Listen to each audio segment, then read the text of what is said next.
उदालगुरियावबो मुलुगनां आइजो सानखौ गाजा गोमजायै खुंदों। दिनै 8 मार्च थामहिनबा मुलुगनां आइजो सानखौ बुहुमनाङै फालिनायखौ नुनो मोननायजों लोगोसेनो उदालगुरि जिल्ला दुलाराय बर' फरायसा आफादखौबो गोजोरथाय इयुननि थाखाय गुन गोनां सोलोंथाय आरो गावारि फालांगिरिनि गेजेरजों आइजोफोरखौ जौगाहोनाय आयदाखौ लानानै गोथौयै सावरायनो थाखाय सानसेनि हाबाफारिजों उदालगुरि जिल्ला एबसुनि बानजायनायाव टंला जौमा फरायसालिनि अडिटोरियाम न'ब्लां न'आव गाजा गोमजायै खुंफुंनायखौ नुनो मोननाय जादों। लोगोसे मख'नो गोनांदि बे हाबाफारिजोंनो लोब्बा लाखिनानै जिल्लानि सिङाव थानाय फालांगियारि, गेलेमु आरो थुनलाइयारि बिथिङाव आइजोफोरनि जौगानायनि थाखाय बिहोमा होनाय बिथांमोनखौ जिल्ला एबसुनिफ्राय मान बावनाय हाबाफारि लानायखौबो नुनाय जायो। बे समाव जिल्ला एबसुनि आफादगिरि बिथाङा खौरांगिरिफोरनि सिगाङाव हाबाफारिनि सोमोन्दै लाखिनानै मा फोरमायखो खोनासंनि।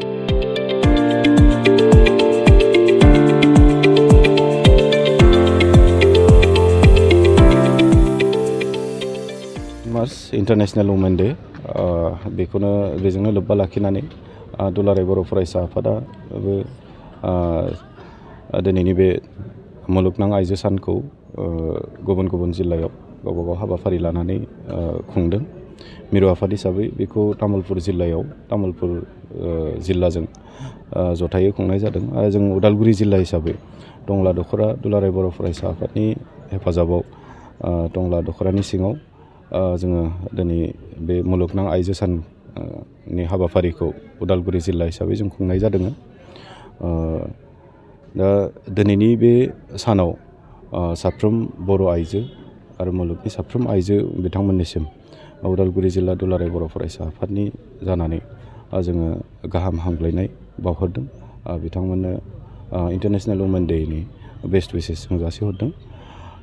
दिनैनि बे साननि गेजेरजों जि मुलुगनाङै innovation and technology for gender equality होननाय मोनसे आयदा लानानै दिनै फालिनाय जादों आरो जिखिनि थांखि आरो उद्देश्यखौ लानानै देग्लाय बोसोराव बे मुलुगनां आइजो सानखौ फालिनाय जादों। बे थांखि आरो उद्देश्यआ जाफुंथों जों बेखौनो मिजिंथियो आरो दुलाराय बर' फरायसा आफाद हिसाबै जोङो जिहेथु मोनसे माने पिसपरा मोनसे हारिखौनो होनना बुंनांगोन। गुबुनजों गोबां माने बोसोर जों नासयजाबोबाय, नाख्रेबजाबाय। जोङो जिखिनि हिउमेन राइट्स बे बुस्थुखौ जोङो जोंनि जिखिनि राइट्स बे राइट्सफोरखौ जों गोबां बोसोर धरि जोङो इन्जय खालामनो मोनाखैमोन। दिनै मोनसे थासारि फैदों, जों मोनसे गावबा गावनि इन्डिभिजुवेल राइट हिउमेन राइट्सखौ जों इन्जय खालामनो मोनदों आरो बे हिसाबै दिनै जोंनि आइजोफोरखौबो जौगाखांहोनायनि मोनसे थासारियाव जोंहा फैदों आरो बे हिसाबैनो जोङो देग्लाय बोसोराव माने दुलाराय बर' फरायसा आफाद हिसाबै जुदिअ इन्टारनेशनेलि मोनसे आयदा लानानै बे दिनैनि हाबाफारिखौ फालिदों। बेजोंनो लोगोसे दुलाराय बर' फरायसा आफाद हिसाबै जोङो मोनसे गुबुन आयदा लादों। बेनो जाहैबाय गोजोरथाय इयुननि थाखाय गुन गोनां सोलोंथाइ आरो गावारि फालांगि नि गेजेरजों आइजोफोरखौ जौगाखांहोनाय empowering women through quality education and entrepreneurship for sustainable future बे मोनसे आयदाखौ लानानै जोङो फालिनाय जादों आरो जों आसा खालामदों जि थांखि आरो उद्देश्य लानानै दिनै दुलाराय बर' फरायसा आफादा आइजो सानखौ फालिबोदों। बेफोर गासै थांखि आरो उद्देश्यआ माने थाबैनो जोङो जोंनि थांखियाव मोनहैगोन आरो जाफुंसार महर होगोन। जेराव माने पृथिबि नाङैनो मुलुगाव आइजोफोरा टेक्न'लजिनि बाथ्रा बुंबाय। दिनै माने जिखिनि इन'भेशन टेक्न'लजि बेफोराव आइजोफोरा माने बाहागो लानायनि मोनसे माने राइट्स मोनफ्रोमबो दिगाव बिथांमोना नागिरनानै देग्लाय जि मोनसे माने आयदाखौबो लानाय जादों। दा बेफोरबायदि फैबाय मोनसे सम फैबाय। दा बे समाव जोंनि बर' आइजोफ्राबो जाहाथे माने पिसपरिनानै थाया बेखौनो नोजोर होनानै जोङो मोनफ्रोमबो दिगाव माने बिथांमोनाबो आवगायनो हाथों बेखौ लानानै जोङो दिनै हाबाफारि लानाय जादों आरो दिनैनि बे हाबाफारियाव जोङो आइजो सासे बुंथिगिरि हिसाबै गाहाय बुंथिगिरि हिसाबै जों लिंहरदों पद्मश्री एवार्डी बिथां डक्टर बिरुबाला राभा ससियेल एक्टिभिस्ट बिथांखौ जोङो गाहाय आलासि हिसाबै मोनदों आरो बिथांनि जुगेदि जोंनि बर' आइजोफ्रा जथेस्थ'खिनि माने इनकारेजिं माखासे मेसेजफोरखौ मोनगोन, बोलो मोनगोन बेखौ जों मिजिंथिदों आरो बेजों लोगोसे दिनैनि बे आइजो सान फालिनायजोंनो लोब्बा लाखिनानै जों उदालगुरि जिल्ला दुलाराय बर' फरायसा आफाद हिसाबै गुबुन गुबुन बिथिङाव एसे जौगाफु जायफोर आइजो बिथांमोनखौ एसे उत्साह होनाय बा इनकारेज खालामनाय लेखायै बिथांमोनखौ जोङो बरायनाय मोनसे हाबाफारि लादों। बेवहाय जोङो मेनलि मोनथाम सेक्टराव जों देग्लाय बोसोरनि थाखाय बरायनो जों थिग खालामदों। स्पर्ट्स सेक्टराव माने गेलेमु आयदायावहाय जोङो बिथां मिस निरुपमा बर' आसाम स्टेट वुमेन क्रिकेट टीमनि केप्टेन 2021-23नि बिथांजोनो जोङो बिथांखौ बरायनो थाखाय जों थिग खालामदों। दुखुनांथाव बाथ्राया बेनो जे बिथाङा गावनि प्रेक्टिस आरो खामानिनि थाखाय फैनो हानाय नङा, थेवबो बिथांनि जानानै रिप्रेजेन्टेटिभ हिसाबै जोंनियाव फैगोन आरो जों बिथांखौ बरायनो मोननाया जोंनि थाखाय खाफाल गोनां आरो उदालगुरि हिसाबै जोङो माने खोब गोग्गानाय मोनदों। बिथांनि बेबायदि साक्सेसफुल मोनसे लाइफ स्ट'रि मोनसे जानानै थागोन आरो बियो जोंनि बर' माहारिखौनो माने गेलेमु आयदायावबो जाहाथे मोनसे एगजाम्पोल हिसाबै जाना थानानै गुबुनखौबो इनकारेज खालामलाङो, जों बेखौनो मिजिंथिदों। आरो माने बिजनेस सेक्टराव जोङो माने मिसेस थानेस्वरि स्वर्गियारि बिथाङा टंलानिनो माने गोबाव माने गावनिनो आथिङाव गसंथानानै बिथाङा दखान मोनसे जों ओरै नर्मेलि मालपुवा सक होननानै एसे फेमास मोनसे सक दङ बे टंलायावनो, बेवहाय बिथाङा मालपुवा सावनानै माने 1990निफ्राय आं जुदि भुल खालामाखैबा 1990निफ्रायनो बिथाङा दखान होनानै दा जथेस्थ'खिनि साभालम्बि न' बां लुबाय, गथ' गथाय फिसिदों, माने बिथां हारसिङैनो गावनि गथ'फोरखौ मोजां फरायहोदों, न' बां लुनो हादों। दा बे हिसाबै मोनसे बिथांनि जिखिनि माने इनकारेजिं मोनसे स्ट'रि जों मोनदों आरो बिथांनि जुगेदि गुबुन आइजोफ्राबो जाहाथे स्वाबलम्बि जानो हायो, सोलोंलांनो हायो, जों बेखौनो माने थांखिनानै बिथांनोबो मोनसे बरायनाय हाबाफारि लादों। प्लास बिथाङाबो जाहाथे इयुननि समाव आरोबाव माने बिजनेस लाइनाव आरोबाव जौगालांथों आरो इनकारेज मोनसे मोनथों होननानै जों बेखौ थिग खालामदों। आरो बेनिफ्राय थुनलाइ बिथिङाव जोंहा जाखांफु सासे लिरगिरि बिथां बिनानाव माइनावस्रि दैमारि बिथांखौनोबो जोङो बरायनाय मोनसे हाबाफारि लानाय जादों।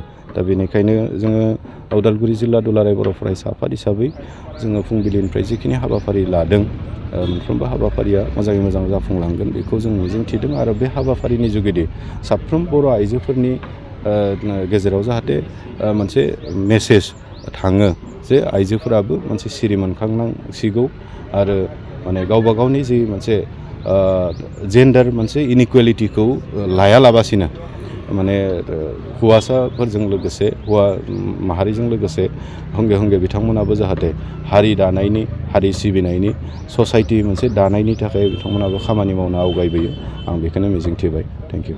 दिनै बे साना आइजोफोरनि थाखाय जोबोद माने गोजोननायनि सान आरो बाख्नायथाव सान आरो बिनि थाखायनो आङो आइजो माहारिनि सासे दैदेनगिरि हिसाबै आं बै सानखौ बरायदों। लोगोसे नोंथांमोननि मोनफ्रोमबो चेनेलखौ आङो बरायबाय। दिनैनि बे सानाव जों आइजोफोरा जेरैबायदि रंजानांगौमोन, माखासेया जोङो बेबायदि रंजानो हायाखै, थेवब्लाबो जोङो दिनै जाय जेरै हायो बेबायदिनो जोङो बे मुलुगनां आइजो सानखौ फालिदों बा फालिनायखौ जोङो नुनो मोनदों। दिनैनि बे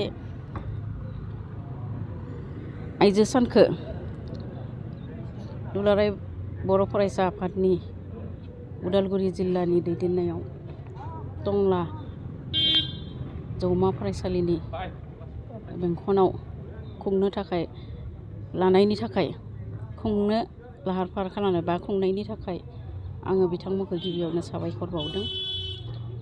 आं गोजोननायखौ मोन्दों मानि थाखाय जे बिथांमोना फरायसा आफाद जानानैबो जों आइजो माहारिखौ मान खालामनानै दिनैनि बे बुहुमनां आइजो सानखौ बिथांमोना खुंनायनि थाखाय आं बिथांमोननिसिम रोजा रोजा साबायखर बावहरो।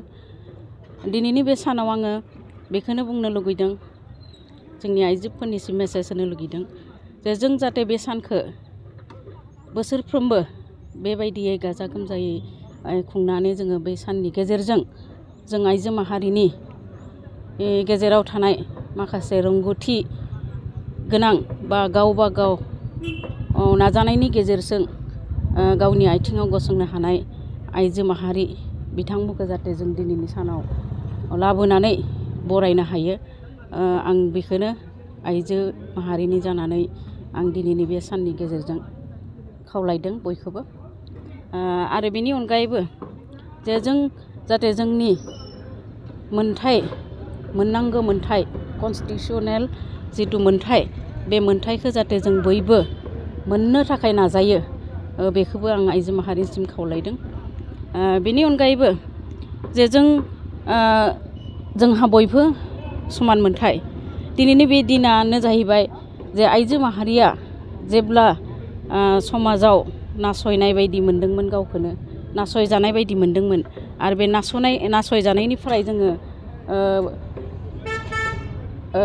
फोजोबनो थाखायनो बे आइजो माहारिया इंलेन्डनि आइजोफोरा जुजिदोंमोन। आरो बे जुजिनायनि गेजेरजोंनो जोङो जोंनि मोनथायखौ दाबो जों समान मोनथाय मोनजोबनो हायाखैबाबो जोङो एसेबाबो मोननो हादों। आरो बिनिखायनो दिनै जों बे पजिसनाव बा बे अबस्थायाव जोङो फैनो हादों। आरो बेबायदिनो जोङो इयुनावबो जुजिलांगोन। जों समान मोनथाय मोननो कारनाव आरोबाव जुजिबावगोन, जोङो जुजिलांगोन आरो सानफ्रोमबो जुजिबाय थागोन। आं आरो बारा गोलाव बुंनो नागिराखै, बेखिनिखौनो बुंनानै फोजोबनाय जाबाय। गोजोन्थों।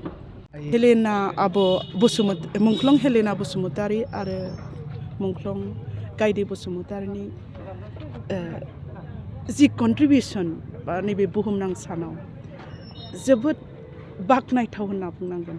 मानो होनबा बै समाव जोंनि बर' हारिफोरनि गेजेराव बर'फोरनि जि गिख' लाजि गुसु आखुआ बै समावनो सोरखौबा सोरनिबा गेजेराव बा सोरनिबा बेलायाव गैयिखौ नुदों, आरो सोरबा साहसि आखुजों फैनानै जोंनि हौवा बा बर' जोहोलावफोरजों मैखोमै बाहागो लानानै बर' हारिनि खौसेथिखौ बिथांमोनाबो नागिरदोंमोन होननानै आं सानो।